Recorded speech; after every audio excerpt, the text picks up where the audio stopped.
Assalamu alaikum friends, this is Umar Farooq. Welcome back to my channel Sociology for You. Dear students, as you already know that in the previous lecture I have taken the Auguste Comte, a French sociological thinker, और मैंने उस lecture में आपको पढ़ाया था August Comte's concept of law of three stage. So I request every student, तो उसका जो criticism drawbacks of law of three stages वो आप खुद पढ़ेगा. ठीक, वो आपके लिए एज ए होमवर्क है. आज जो नया कॉन्सेप्ट है that is positivism. Concept of positivism by August Comte. It is a very important topic given by Auguste Comte. So, dear students, stay connected and be fully interested with these lectures so that you will get easily understand. So, directly starting to the topic, Auguste Comte. I request cameraman to please come nearer so that I can easily. Positivism. अगर हम देखेंगे positivism का क्या मकसद है, what is the meaning behind the positivism. देखो, positivism first of all आप ये याद रखो, the concept positivism it is given by August Comte. और आप ऑगस्ट कॉम्ट को अच्छे से जानते हो, who is regarded as the father of sociology and he coined the term sociology in 1839. ठीक, 2 पॉइंट्स याद रखे आपने. He is a French thinker and he coined the term sociology in 1839 and उसी ने यह कॉन्सेप्ट पॉजिटिविज्म दिया है. तो positivism it refers to the doctrine formulated by Comte. ठीक, ये एक डॉक्ट्रिन है, फिलोसफिकल थॉट है. किसने दिया है? ऑगस्ट कॉम्ट ने. Which asserts that only true knowledge is scientific knowledge. According to this doctrine कि ट्रू नॉलेज ही सिर्फ साइंटिफिक नॉलेज होती है and that is the knowledge. वो क्या ट्रू नॉलेज क्या है? What is the meaning of this true knowledge? That is knowledge which describes and explains. ये वो नॉलेज होती है जो डिस्क्राइब और एक्सप्लेन करती है को existence and succession of observable phenomena. Therefore the important fact in the positivism is that there is the observability. ठीक, observable phenomena including both physical and social phenomena. August Comte एक French thinker है. उसने कहा कि जो natural sciences है, जैसे कि उनमें एक्सपेरिमेंट्स और ऑब्जर्वेशंस होते हैं, likewise in biology and physics, ऐसे उसने कहा कि सोशियोलॉजी में भी हम एक ऐसा अप्रोच इस्तेमाल कर सकते हैं जिससे हम सोशल फिनोमेनन्स को ऑब्जर्व और एक्सप्लेन भी कर सकते हैं. Therefore the study of social and sociology and social phenomenon till the middle of 19th century was mostly based on speculations, logics, theological thinking and regional analysis. Therefore, up to the middle of 19th century जो sociology की study हुआ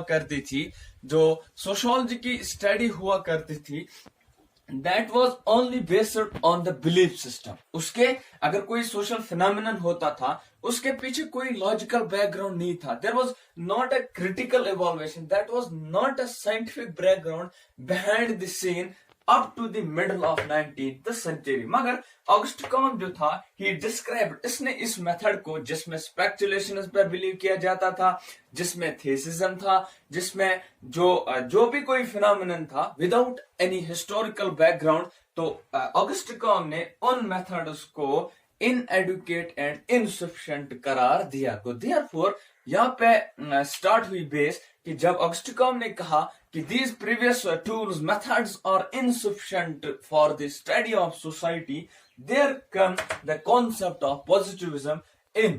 कब आया? in 1848. तो comet ने इस positivism को detail में डिस्क्राइब किया in his book that is positive philosophy and positive polity, जो मैंने आपको इससे पहले भी पढ़ाया है. अब जो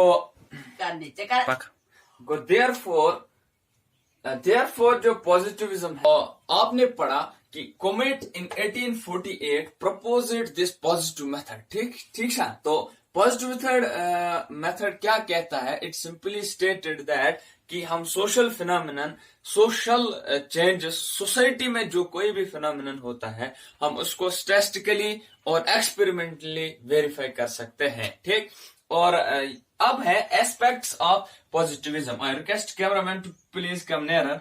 तो जो यहाँ पे है, what are the aspects, these are also called characteristics of positivism. It is very important, याद रखना। तो आप मेहरबानी करके NIET, NIET college engineering college, ये आप याद रखो, NIET।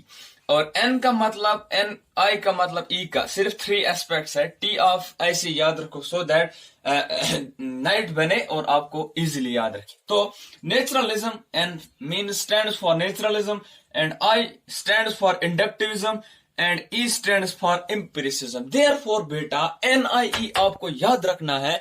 What are the aspects of positivism?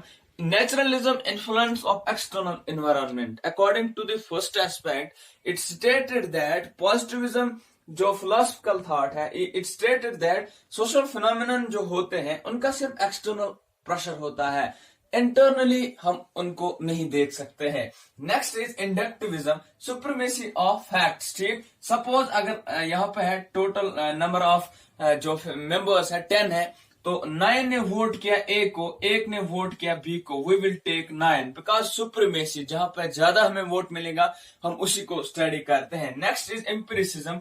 Empiricism means positivism studies only those phenomena which are observable in nature. Therefore, यहाँ पे एक important point बनता है कि the scope of science या commutavism, positivism, it deals with those aspects which are observable in nature. Therefore, आप ये याद रखो कि जो positivism है ये उन चीजों के पीछे नहीं भागता है which are not able to observe. Therefore, it runs only behind those aspects which are observable in nature. Therefore बेटा अगर आप देखेंगे पॉजिटिविज्म का इम्पैक्ट कैसा रहा सोसाइटी पे उस टाइम, तो सेंट साइमन ने उसी टाइम पॉजिटिविज्म के दौरान ही दिया ऑर्गेनिक एनालॉजी, जो सजाद नजीर ने प्रीवियस लेक्चर में बताया था कि he considered society as an organism, that the society is made up of interrelated parts. ठीक, and the whole and as a result of which, और वो आपस में फिर सब मिलके काम करते हैं। सपोज मैं आपको अपनी बॉडी के एक इंटरकनेक्टेडनेस आपको एग्जांपल देता हूं। सपोज आपको सिर में दर्द होता है, ठीक, तो once you go to the doctor, वो आपको कुछ दवाइयां देता है। ठीक, तो जब आप वो मेडिसिन लेते हो, there is not a single opening outside this portion जहां पे आपको दर्द है, तो आप यहां से कोई भी टेबलेट नहीं डाल सकते हो। देन व्हाट यू डू, आप सीधा माउथ से लेके स्टमक में जाके एब्जॉर्ब स्मॉल इंस्टेंस में होता है, as a result of which देखो आपने कॉज और इफेक्ट रिलेशनशिप। ठीक, देयरफॉर आपने डायरेक्टली सिर में दवाई नहीं डाली, बट यू हैव, आपने किसी और जगह दवाई को डिपॉजिट किया और उसने अपना इफेक्ट पता नहीं कहां पे किया। That is called inter related, एक ऑर्गन को दूसरे ऑर्गन के साथ कनेक्टेडनेस। वैसे ही सोसाइटी में अगर एक सिस्टम डिसफंक्शनल हो गया, सारी सोसाइटी डिस्टर्ब हो जाती है। Next is request cameraman to come nearer. तो आप याद रखो सेंट साइमन ने दिया है ऑर्गेनिक एनालॉजी, और August Comte who gave the positivism, उसने कहा कि जो ये सोशियोलॉजी है, ठीक, ये दीज एस्पेक्ट्स को it comes under the positive, that is reductional analysis. Important क्या क्या आपको रिड्यूस करना है, क्या नहीं पढ़ना है। Casual analysis, cause of relationship. ठीक, मैंने आपको पहले भी बताया कि it is an cause and effect relationship. ठीक, इसमें पढ़ते हैं। कंपैरेटिव एनालिसिस, हम इसमें कंपेयर करते हैं दो सिस्टम्स को। And generalization which is good, तो हम इसको जनरलाइज करते हैं। देयरफॉर जो positivism according to August Comte था, ठीक, it is the scope of science is limited to those phenomena और facts which can be observed, analyzed and explained. But it does not mean that comment under the view of it is the mean that positivism does not run behind unknown things without any actual base. Therefore, ये एक important point है कि जो positivism है ये unknown चीज़ के पीछे नहीं भागता है। ठीक, positivism. Therefore, what was the concept of important बेटा याद रखो। First point इसमें ये आएगा, what is a positivism? आप ये याद रखो, it is a philosophical thought which stated that कि social phenomena can be experimentally verified. ठीक, और ये याद रखो कि जो natural science होते हैं, zoology जैसे हैं और physics वगैरह, उन का जो एक्सपेरिमेंट है वो एक लेबोरेटरी में होता है, but for sociology whole society acts as a laboratory. तो ये अपने टेस्ट किस में करते हैं? सोसाइटी में, therefore society comes under the laboratory. तो नया स्लाइड लाने से पहले I request cameraman to come nearer and I request students to take a screenshot of this very slide so that it will be very helpful for them. Okay, have it.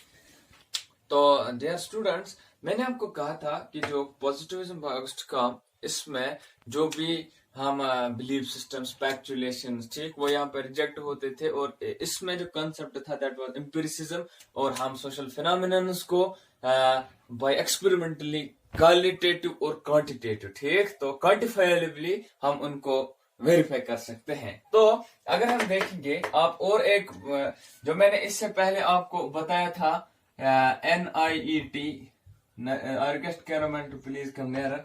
तो एक आप net याद रखेंगे, it is the aspect of positivism, और next positivism is closely related to TOKI, ठीक, TOKI। Next important ये भी याद रखो, दैट इज थ्योराइज। इसमें हम जो भी कॉन्सेप्ट्स होते हैं उनको थ्योराइज पहले करते हैं, then there is objectivity. Only the objectifiable concepts are studied in this, or there is quantifiability. देखो, this is a great concept. यहाँ पर confusion रहता है कि what is qualitative and what is quantitative, ठीक? This is quantitative. In quantitative method, there is the use of graphs, there is the use of statistical tool.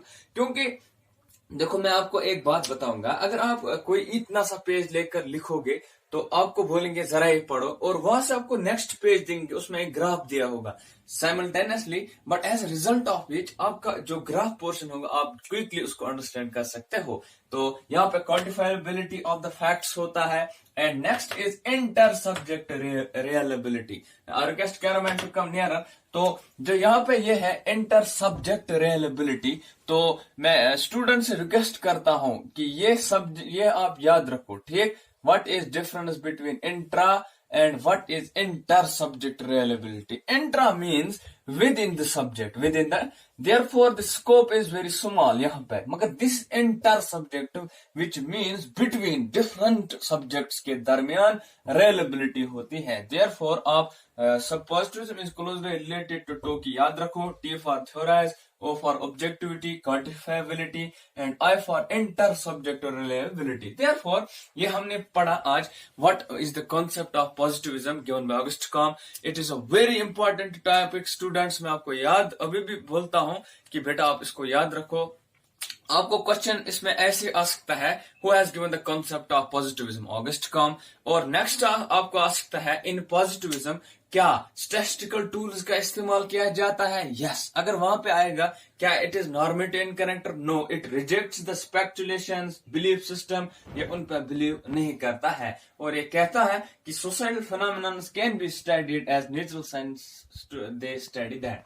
और अब last पे यहाँ पे हम पढ़ेंगे what is the criticism of this subject. Positivism का क्या criticism? Because every rise has it is fall. तो यहाँ पे अगर देखेंगे obsession, I request cameraman to come nearer, obsession for positivism has been lost that it provide initial motivation for society। बोलते हैं कि जो पॉजिटिविज्म है इसका फिर ज्यादा अच्छा नहीं रहा जैसा कि इनिशियल मोटिवेशन फॉर सोसाइटी। जो ही इसका वजूद हुआ था तो at that time it was very influential. क्या ड्रॉबैक्स थे वो हम देखेंगे।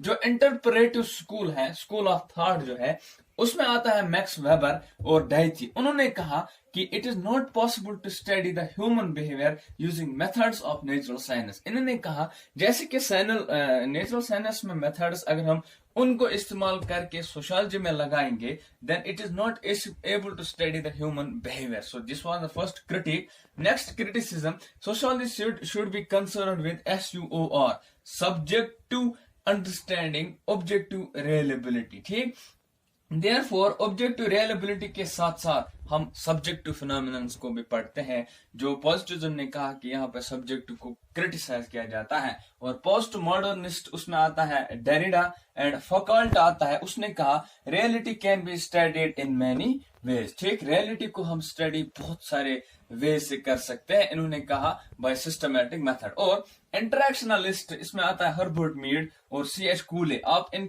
थिंकर्स को भी याद रखो। May be somewhere asked who among the following is not is associated with interactionalist school और actions and inter। और आप याद रखो पॉजिटिविज्म में लिखा था, कहा था उन्होंने कि it is only concerned with external factors, internal में इसका कोई मसला नहीं रहता है। बट यहाँ पे ये कहते हैं there is the interaction, when there is interaction between the society individuals और सोसाइटी के दौरान, देन ही हम सोसाइटी को किसी भी एस्पेक्ट को वेरीफाई कर सकते हैं। So dear students, this was all about Comte's law of positivism. तो कल आपने पढ़ा लॉ ऑफ 3 स्टेज इंपॉर्टेंट, आज आपने पढ़ा कोमेंट्स लॉ ऑफ पॉजिटिविज्म। तो जो मैंने कल पढ़ाया था लॉ ऑफ 3 स्टेज, उसके जो ड्रॉबैक्स है वो आप खुद पढ़ेगा।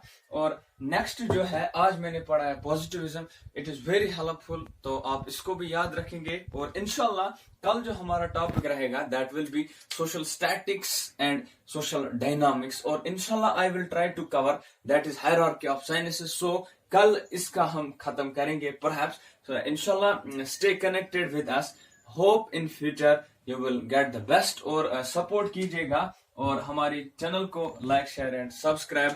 और बाकी आपको पता ही है जो जोलॉजी चैनल है that is Sagar Saras tutorials, वो आप सब्सक्राइब करता जाएगा, क्योंकि due to the blockade of internet we are not able to provide much best. To some extent we are doing our job. इंशाल्लाह it will be helpful for all the students who are not able to study at their home, और जो उधर इधर नहीं जा सकते हैं। So stay dear friends, stay connected. Inshallah in future we will provide you best. Thanks. Have a nice day. See you tomorrow.